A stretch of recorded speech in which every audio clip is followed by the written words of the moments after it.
Guys, ito po ay reinforced concrete design. Andito po makikita ang nakaka-stress na computations ng reinforced. Ang dami pong codes dito. Ang daming mga tinitake note. Parang mostly actually, it's procedural. Ang minimemorize mo lang talaga ang nilalagay na code sa NSCP. So, kung case 1, parang case 1, case 2, case 3 ito eh. Let's say, kung ganito ang case niya, ganito ang ilalagay. Kung ganito ang case niya, ganito ang ilalagay. So, para tayong robot. Kaya kung ayaw mo maging robot, kasi tao ka din, aralin mo lang yung procedure. No need to memorize. Pero for the second board exam, mas better na lang na memorize mo na lang din. Pero after that, kung ako sa'yo, gamit ka ng mga softwares tulad ng STAAD, ETABS, or pwede mo naman input sa Excel yan. For example, marami na akong na-input actually. Sa totoo lang, tignan natin yung na-input ko. Let's say, TV. Oh gosh. TV.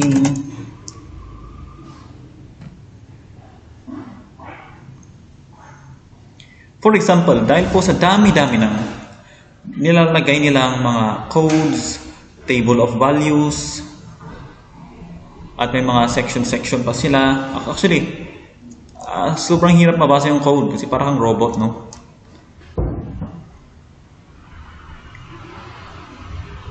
Yan. For example, ito, gagawa ka ng sarili mong procedure. Basta alam mo ang mga case 1, case 2, case 3. So, ito ang example na ginawa ko. Determine the cross-section. So, parang ganito problem. At ginagawa ko po ito pang exam sa mga students. Papalitan ko lang yung values. Tapos, ibibigay ko sa kanila. Ito ay pang single. Pero meron na din akong double. Okay? So, ito yung mga given. Tapos, ito yung solution niya. Binasi ko to sa libro. So, yan. Then, compression control. Yan. Procedure lang, no? Tapos, siyempre, gagamit ka ng, gagamit ka ng mga quadratic formulas, no? Para makuha mo yung mga sagot. Then, yan. Dito mo makikita yung mga case 1, case 2. Tension controlled. Okay. Kung nag-assume ka na tension controlled siya, or nag-yield, edi, kung nakita mo na correct, edi correct. Kung wrong, edi wrong. Tapos, tas dito, since case 1, case 2, case 3 yan, naglagay ka na din ako ng case 1 for another solution, yung case 2 for another solution. And then, ito yung case 1, continue solving here. Nilagay ko dito, continue solving here.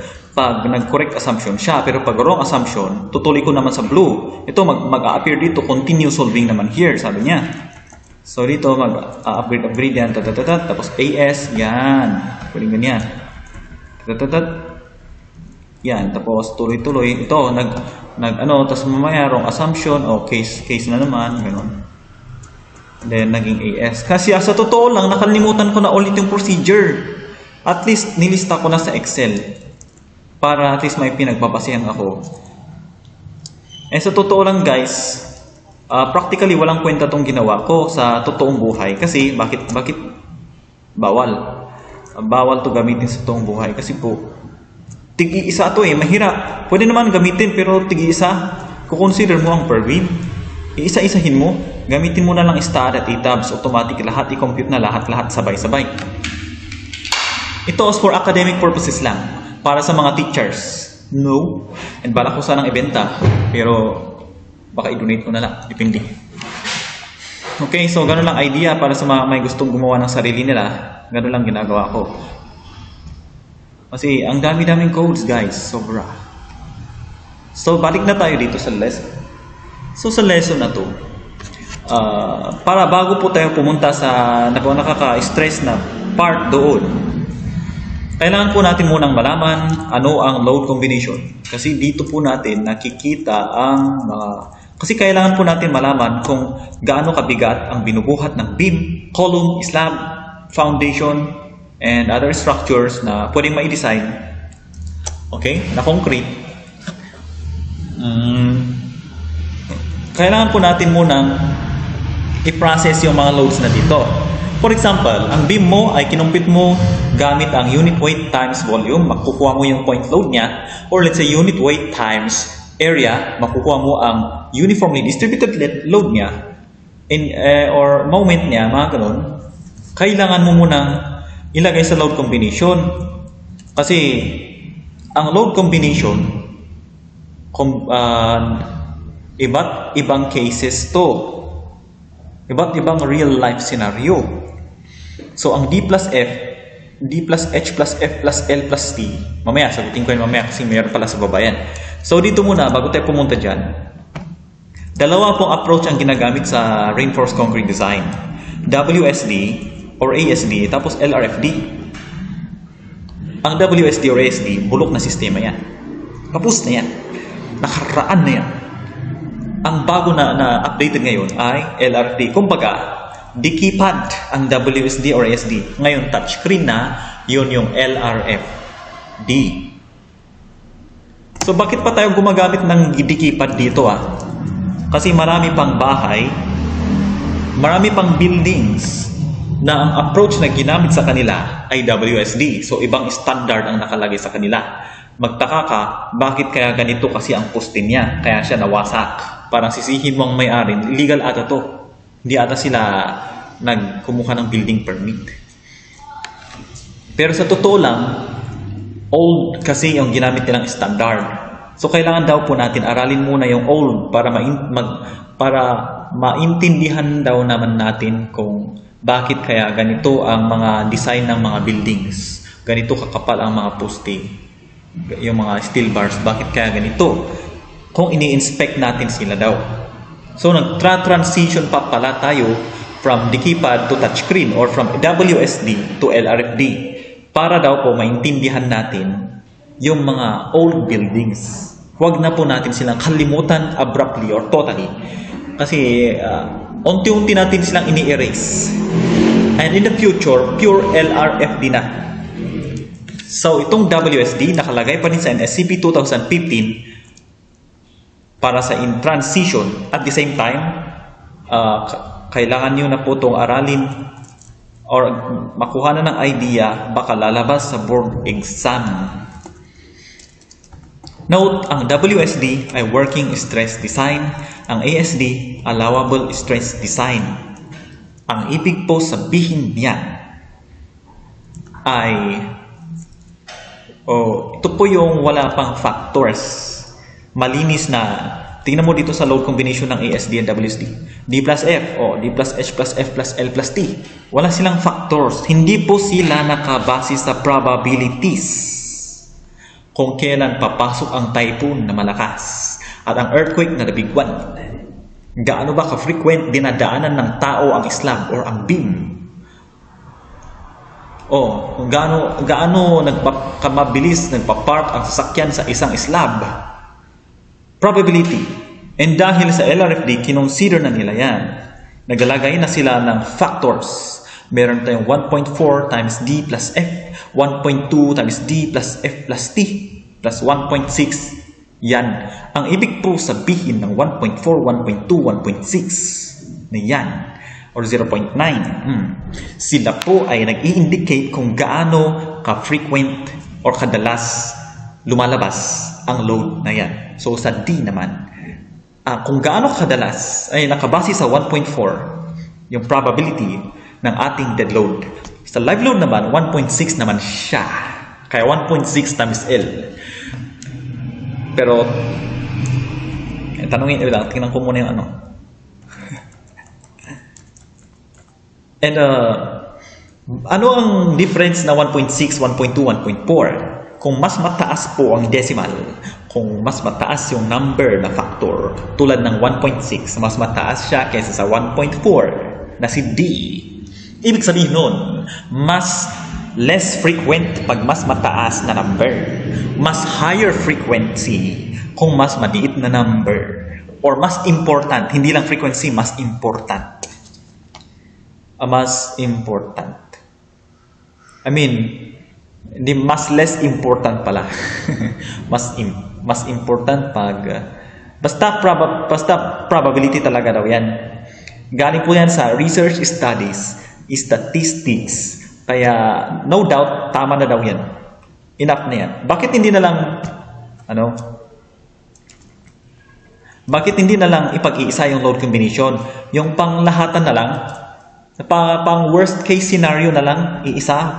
Like, yung basihan ng ating mga structures ay galing sa load combination na parang mixture ng super typhoon at super earthquake at sobrang daming mga tao or live load. Para makakapal lahat ng buildings natin, kahit na mga CR sobrang kapal. Ang mangyayari naman kasi dyan, marami kang magagasto, hindi na tipid. Lugi ka.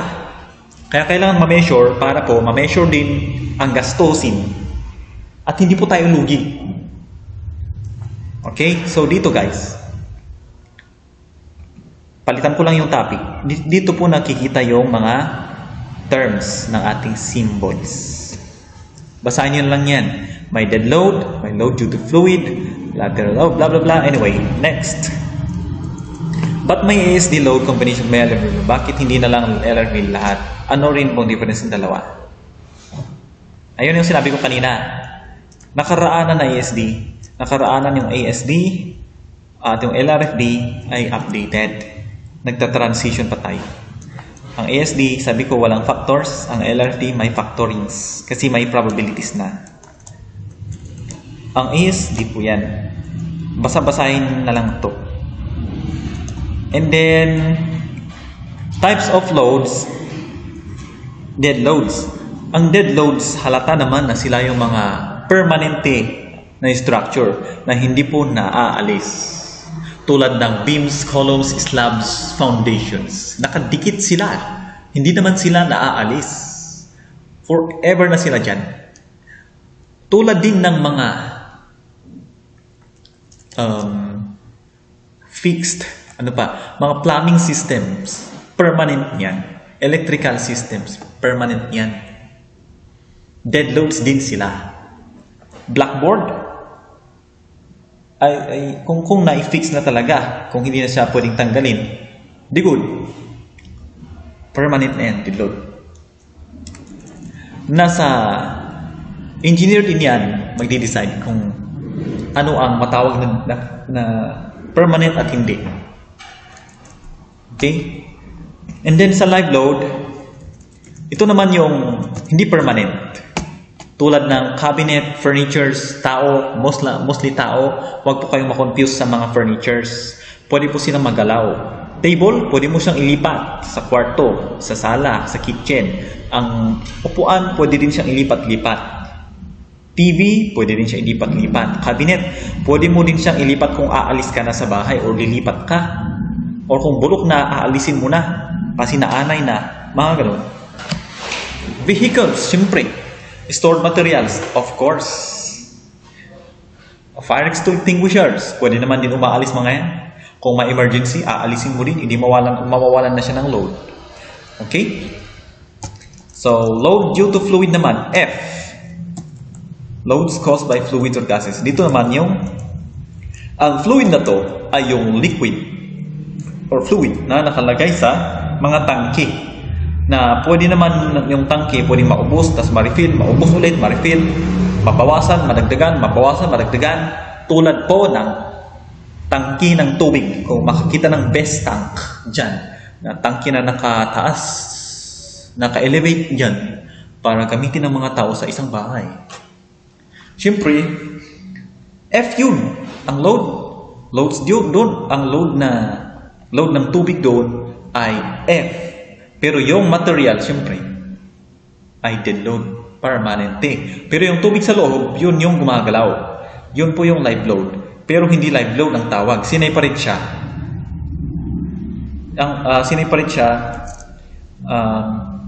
Kasi ibang usapan na daw yun.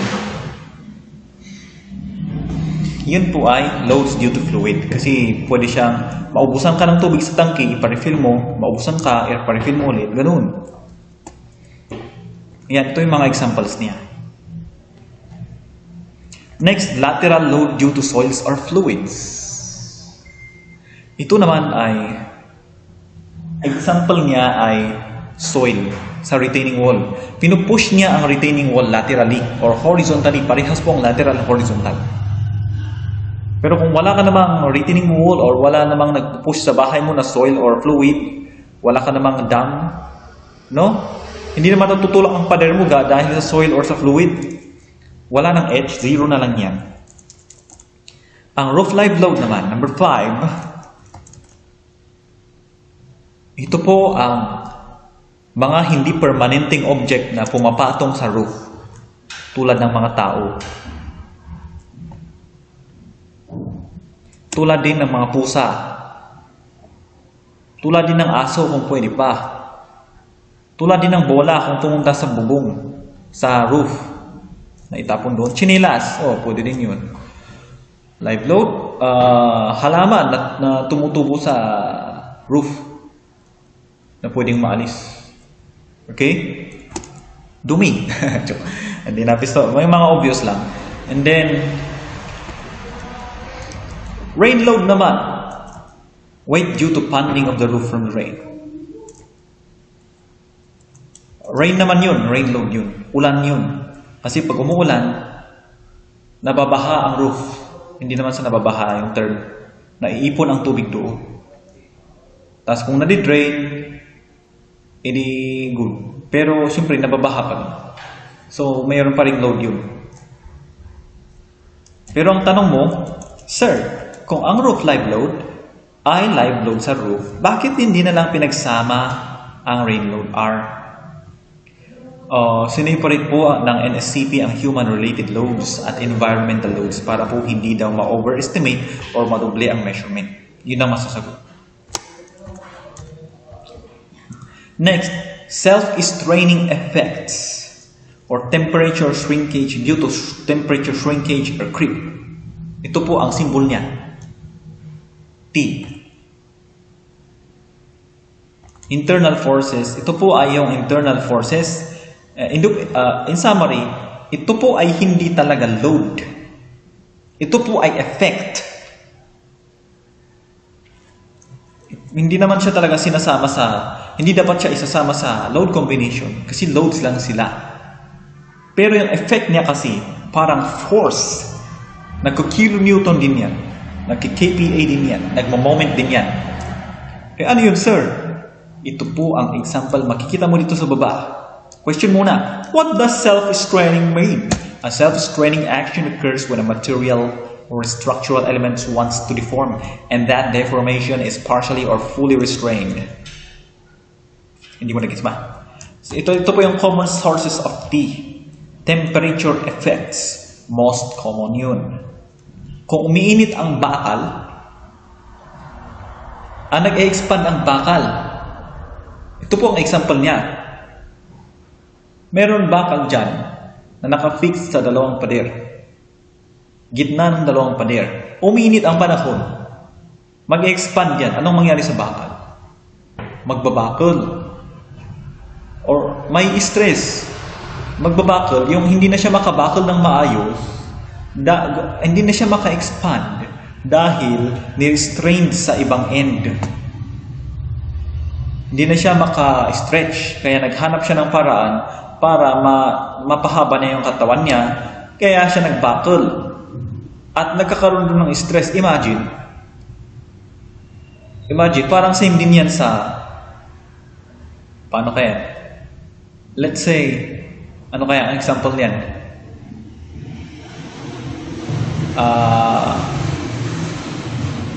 Let's say, naipit ka sa jeep, sa loob ng jeep. Sa sobrang dami, sinardinas na kayo sa loob. Gusto mo sanang maaliwalas, umupo ka sana ng maayos. Pero dahil walang magawa kasi naipit ka na, at kakahiya naman pag i-push mo talaga. Siyempre, medyo i-push mo lang katawan mo, pero parang yung desire mo na gusto mong makaupo ng maayos, pero hindi pwede. Yun ang naka-restrain, kaya nai-stress ka na. Parang ganoon naman dito sa steel. Mga steel, pwede din concrete kasi nag-expand din yun. Kung na-restrain siya sa gusto niyang direction ng expansion or contraction or shrinkage or creep or pag-bend, yung paggalaw niya, gusto niyang gumalaw in this direction, pero sinaraduhan mo, kaya hindi na siya makapunta doon, hindi siya makagalaw. Mangyari, mag-adjust siya, yung interior force sa loob ng katawan niya, may stress. So, pwedeng umiinit yan, pwedeng ganun, or parang pinupush na yung pader, baka pa nga may chance na pwedeng itulak na yung pader, magka-crack yung pader dahil sa force na naranasan niya. Sobrang haba na yung sinabi ko na yun Baka hindi na nakikinig yung nakikinig. Okay, so common sources of T temperature. Examples: long reinforced beams fixed at both ends. Bridge decks without expansion joints. To bridge decks na, for example, beam na fixed support at both ends or hinge yung dalawa. Bridge na hinge yung dalawang ends, hindi na roller yung isa. Kasi kung wala siyang roller, kung nag-expand yan, magbe-bend yan. Hahanap siya ng paraan para ipahaba niya ang katawan niya. Pero since mayroong roller, hahaba yan, maro-roll din yung end. Kasi meron siyang gulong Ano pa ba? Concrete shrinkage. Concrete shrinkage, volume reduction as concrete dries. Causes tensile stresses if restrained. Ano kaya ang mga example ng mga to? Meron ba kayong nakita na dati maayos naman na concrete straight, tapos nung pinatuyo, nag-bend siya, parang siyang nabuntis na? May mga ganun ata nag-crack pa, yun. Ang mga ganun, shrinkage yun. Pina-dry mo yung concrete, dahil nag-shrink siya, nag-crack yung ibang parts, or nag-bend na siya. Hindi na siya straight, tignan, dahil sa init.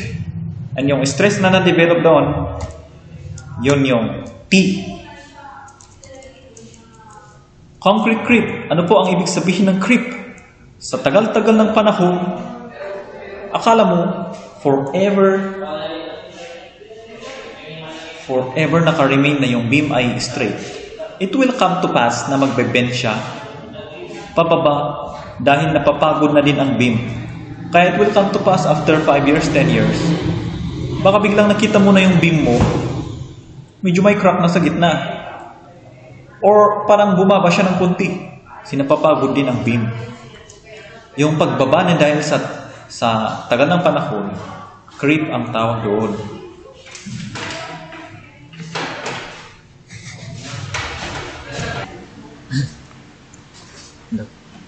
Okay, so continuing our discussion. Meron tayo differential settlement. So, ang differential settlement naman ay ito yung unequal foundation movement. Ito po yung mga tulad ng malambot yung gilid ng bahay mo, yung soil doon. Malambot. So, tendency, kung hindi siya talaga na-compact ng maayos, pwedeng lulubog yung column mo doon or yung foundation mo, tapos mababang king na yung itsura ng bahay mo. Hindi na siya magandang tignan. Ayun naman yun. So, kung hindi man nabangking, ang mangyari guys, kung let's say lumambot di ba let's say meron 4 na footing, tapos malambot yung isang footing, parang hindi na siya binubuhat ng soil yung isang footing. Kung hindi yan binubuhat ng isang soil, yung tatlong footing na yung mag-a-adjust ng pagbubuhat sa bahay mo. May hirapan na silang tatlo kasi shinare na nila yung dapat responsibilidad ng isa. Iba na yung imbis na yung centroid, yung resultant force ng bahay mo ay nasa gitna, pumunta na sa gilid ng konti. Kasi hindi na wala nang ambag yung isa. Imagine, table na 3 legs lang ang gumagana. Kasi wala na siyang ibang leg. Imagine yun. Yung resultant force nun is nasa gilid. Kaya kung inupuan mo ang center, ang mangyari, tendency matutumba na yung table. Kaya mas mataas na ang binubuhat ng 3 kaysa sa pag-apat sila. Okay, sa pre-stressing effects, wala ng pre-stress concrete design. Hinihila nila yung bakal, tapos sesementuhin nila yung bakal, yung gagawin nilang beam. Then saka mo bitawan yung bakal na nahila. Ang mangyari, yung bakal na yan, dahil sa friction sa loob, ipupush na niya yung concrete beam pa centerward, pa gitna, mangyari magbe-bend yun. Try mo, i-push mo ang barbecue stick sa i-push mo yun, barbecue stick or ruler. I-push mo pa gitna. I-compress mo, mangyari magbe-bend yan, magbabuckle. Yung term buckle. Ano ba yung buckle yung tinatawag ko?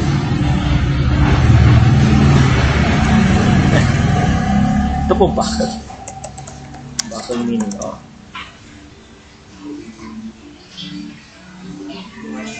ay, yan. Buckle. Beans. Yan, buckle.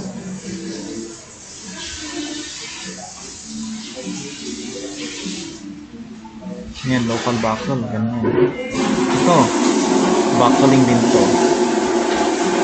Kung inipit mo siya, kung wala na siyang mapupuntahan, mangyari mo,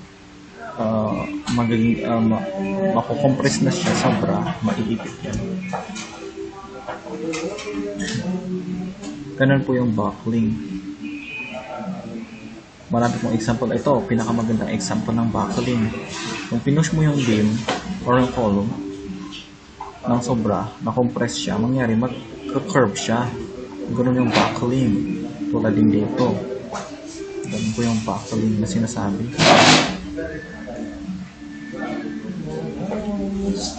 Okay, so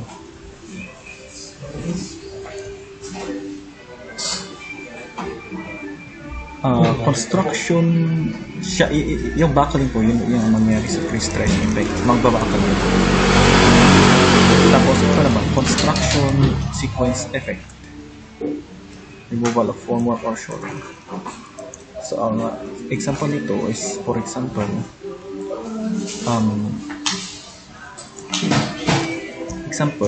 shoring. Mag-search tayo ng shoring.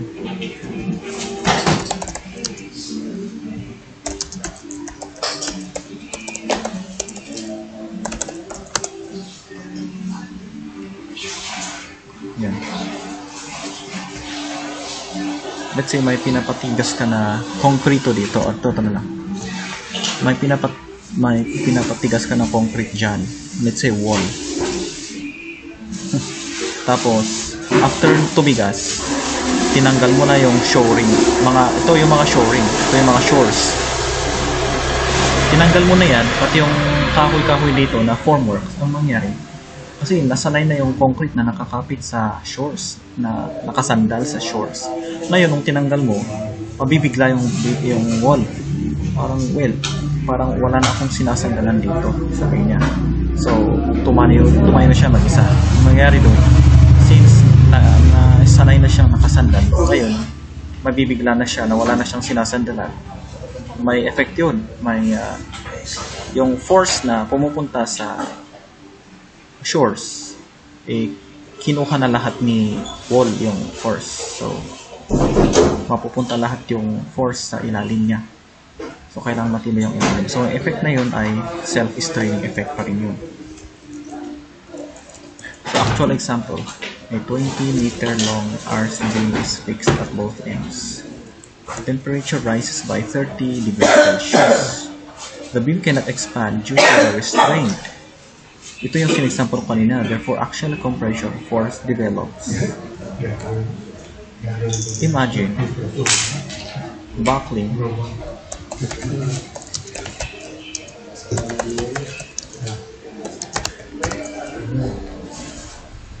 Wala, hindi talaga widespread ang example dito sa Google. Tulad dito. Kung nirestrain mo ang dalawang ends, tapos uminit yung bakal, hahaba yan. Since wala na siyang i-stretch yan, hindi siya makaka-stretch, magbabakal yan. Yan ang example na ito. Recommended for second stage. Next, tapos na natin ang self-straining. Number 7. Ngayon number 8 na tayo. Wind load naman. So yung wind load na yan, ito po yung hangin syempre. Parang wala ang hangin, parang wind nodes. hindi ako naniniwala na may epekto ang hangin sa loob, sa building. Akala ko walang contribution yan eh. Hangin lang yan. Ako nga hindi naman mailipad ako. Hindi naman ako mailipad ng hangin pag naglalakad ako. Pero sabi nila, mahina kasi ang hangin pag nasa lupa, ilalim at nasa level natin. Pero pag nasa third floor, mas mataas na floor ng building, palakas ang hangin dyan at pwede na po siyang makatumba. Pwede na po siya makatumba ng structure. Kaya meron tayong wind load. Very, very important po ito mas lalo pag nagpapatayo tayo ng high-rise building. Next, seismic earthquake load. Ito po yung earthquake. Siyempre, halatado na kahit bungalow pwede niyang sirain. So, kailangan natin i-consider yan. Tapos yung F1, hindi na po ito load factor. Ito, nilagay ko lang dito kasi kinahalo na siya sa load combination. Ito po ay live load participation reduction factor. Its purpose is to account for the low probability that the full design live load will act simultaneously with extreme lateral loads with the earthquake. Sinasabi na dito na ito ay minumultiply na para daw gawin niyang sakto lang ang pag-measure ng load. Pag naghalo na daw ang earthquake or wind sa live load tulad ng mga tao, pag naghalo na nag-earthquake habang may tao sa loob ng building, meron na pong F1 yan reduction. Or naghahangin, nagta-typhoon habang may tao sa loob ng building, meron na pong F1 dyan. Ang F1 na yan, ay bakit F2? F1 dapat F1. So 1 ang F1 natin pag in-assume mo na ang live load ay full. Ibig sabihin nun, walang hangin at walang earthquake madalas doon. So ang building mo ay bungalow, tapos nasa malayo naman sa earthquake faults. Ilalagay mo or in-assume mo na wala na talaga earthquake. Pero edi 1 na lang. Pero lagi namang meron. Very less frequent na. Yung 0.5 naman is kung yung live load na yan is, let's say, nasa high-rise, ang daming tao doon madalas. Tapos is likely present during extreme events. Let's say, malapit ka sa fault, kahit na bungalow, pero malapit ka sa fault or building na malapit sa mga fault. Kasi kung nag-earthquake, most probably, yung fault, yung maano dyan, gagalaw. Question. Bakit ang daming load combinations at hindi lang sige. Bakit ang daming load combinations at hindi lang iisa para simple? Yun ang tinanong kanina.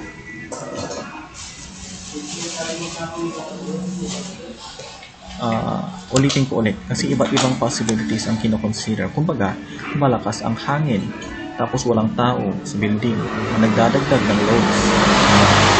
Case 1 yun. Or nag-earthquake tapos maraming tao sa building madalas. Case 2. Or nag-earthquake sabay typhoon tapos madalas may tao sa building tapos umuulan pa. Case 3. Yan po ang dahilan bakit marami tayong cases pinagpipilian. Tapos kung ano po yung may pinakamataas na value, yun ang kukunin mo ng ultimate load mo para sa structure design na. Hindi rin po pwedeng yung worst case scenario na lang ang load combination para iisa kasi hindi naman madalas mangyari ang sumasabay na super typhoon at biguan. At saka kailangan makapal ng structure sa Pinas kung ganyan. So maging magasto na ang construction mas lalo. Oo, pag iniisa mo na lang lahat ang load combination sa lahat ng structure. So yung ginagamit mo sa high-rise, nakakapal ng poste, yun din gagamitin mo sa din sa bungalow. Parang unfair naman yan. In short, hindi economical, hindi tipid ang construction kung hindi base sa saktong tansya ng load combinations. Hindi po uunlad ang bansa kung puro matitibay lahat ang bahay kahit na iniiwan-iwan lang na bahay na binibisi-bisita lang, parang traveling house lang. Maraming mga tao na ganun, na gusto nila, marami silang bahay, iniiwan-iwan lang yung isa. Di sobrang kapal. Saan nagagamit yun? Nakakabuisit isipin kasi nasayang ang pera. Hindi na lang ginagasto ng maayos. Kailangan po magasto talaga ng maayos. Kung hindi mo siya madalas ginagamit ang structure, kahit hindi siya gaano katibay. Yung madalas pinupuntahan ng mga tao, kasi tao po, ang buhay ng tao ang importante. Doon po dapat patibayin. Ganun ang nangyari. Na bakit marami tayong load combinations, okay? Question. Bakit may mga factors na 1.2 sa 1.2D o 1.6, 1.6L? Di ko sure kung nasagot ko to kanina. Pero ang sagot ko, probabilities daw po mga yan. Galing po yan sa research studies kung gaano daw kalakas nakakaroon ng loads. Galing sa weight ng mga tao. Gaano nag-earthquake. Gaano kadalas kumahangin. Probabilities lang po ito kung gaano sila kadalas o ka-frequent dumadating. Gaano kadalas ginagamit ng tao ang office, gaano nila kadalas ginagamit ang hotel, bahay, business building, ganun. Kung ang open gym ay importante po ang open gym ay ibang usapan na yun. Anyway, never mind that. Ito na lang, ang mas mataas na factor ay less frequent, ibig sabihin less important, tulad ng 1.6L, kasi hindi lagi nakapatong ang tao sa structure, kasi gumagalaw ang tao. Hindi naman lagi nakaupo ang tao sa kwarto, pumunta din siyang kusina minsan. Kaya 1.6, ibig sabihin nun, less frequent pag mas mataas na factor. Pero pag mas maliit na factor, tulad ng 1.2, more frequent yun. So, ang mas maliit na factor ay more frequent or more important, tulad ng 1.2D. Kasi permanent ang dead load, so expected laging andyan at hindi umaalis. Parang medyo confusion, no? 1.6 mas mataas. Parang sila dapat yung mga dead loads, diba? Pero hindi eh. Sila yung less frequent tao. Tapos, hindi po ibig sabihin ng factor ay para bigyan ng contingency ang capacity, kasi nasa design na yan ng structure, tulad ng steel design and reinforced concrete design. So, hindi po ibig sabihin ng contingency ang dahilan ng ating factors. Kasi ang contingency nasa capacity na yan, nasa analysis na yan ng concrete design, tulad ng pinakita ko kanina. Okay, so ito, example nito, capacity, MU is equals to PMN. Mga ganito na capacity na dapat, ang capacity ay PMN, ang MU is yung ultimate moment or ultimate load na nakukuha yan sa load combination. Ito yung nakukuha sa load combination. Kinukumpara mo sa nakompute mo na capacity ng building or structure. Tapos kung equal siya, di good. Pero pag less than siya, good din. Pero pag greater than siya, bad yun. Ibig sabihin, masisira ang structure. Question. Bakit laging iniiba na ang NSCP? Ba't may NSCP 2001, tapos naging 2010, tapos naging 2015 na?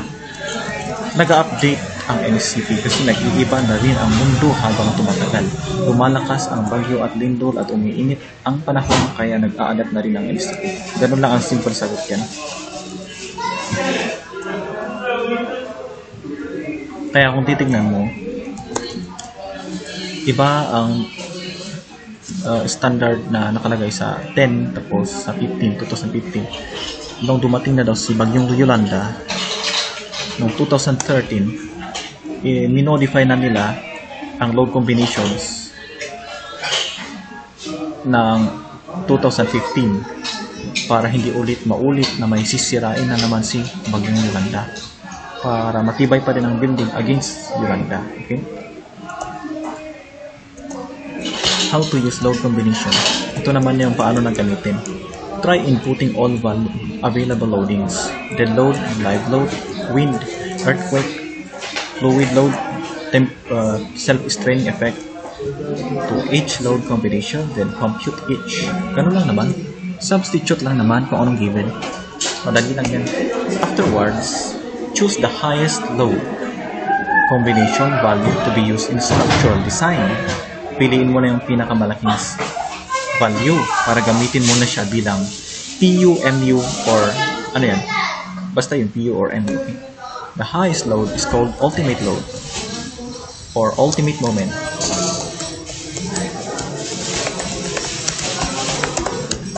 Or ultimate pressure or ultimate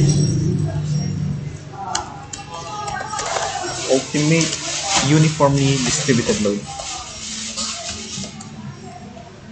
Example, a reinforced concrete floor slab has the following service loads. So meron tayong dead load na 5 kilopascal, pressure yan na, load na 3 kilopascal. Tapos yan, wind load, roof live load, assume F1 equals 0.5. Solution. Load combination. Ito na po yung load combination ng LRFD.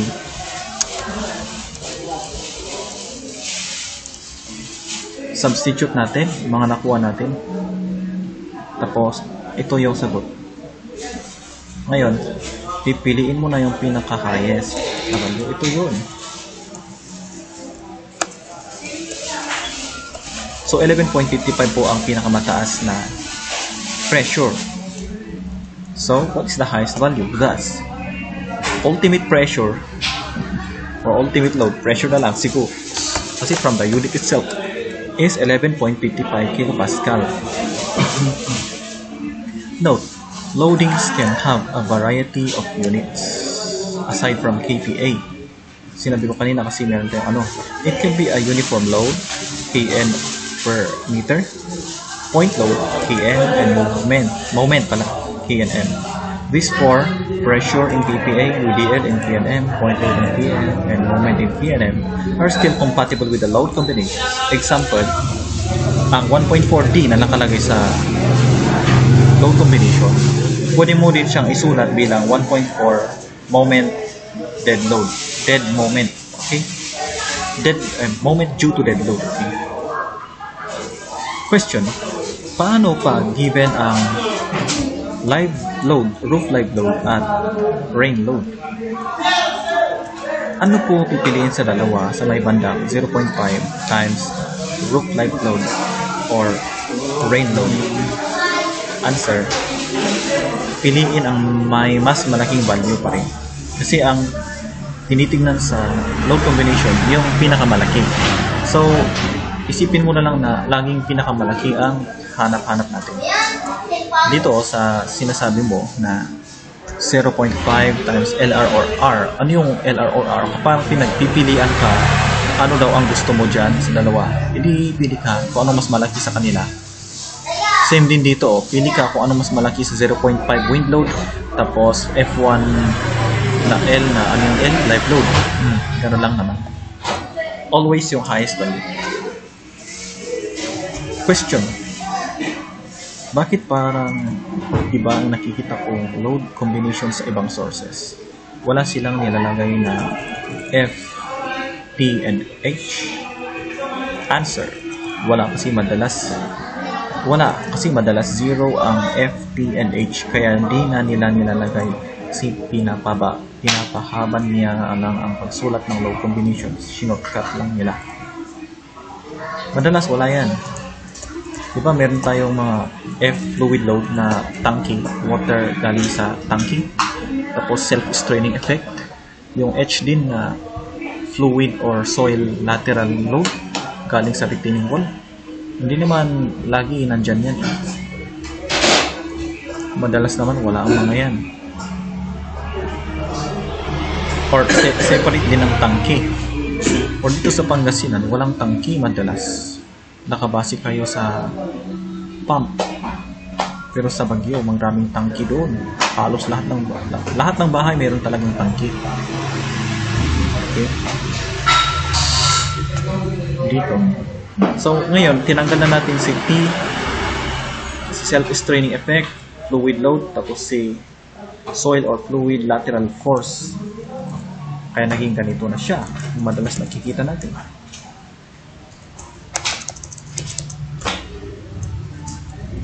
Okay, so yan na. Ito na yung bagong formula.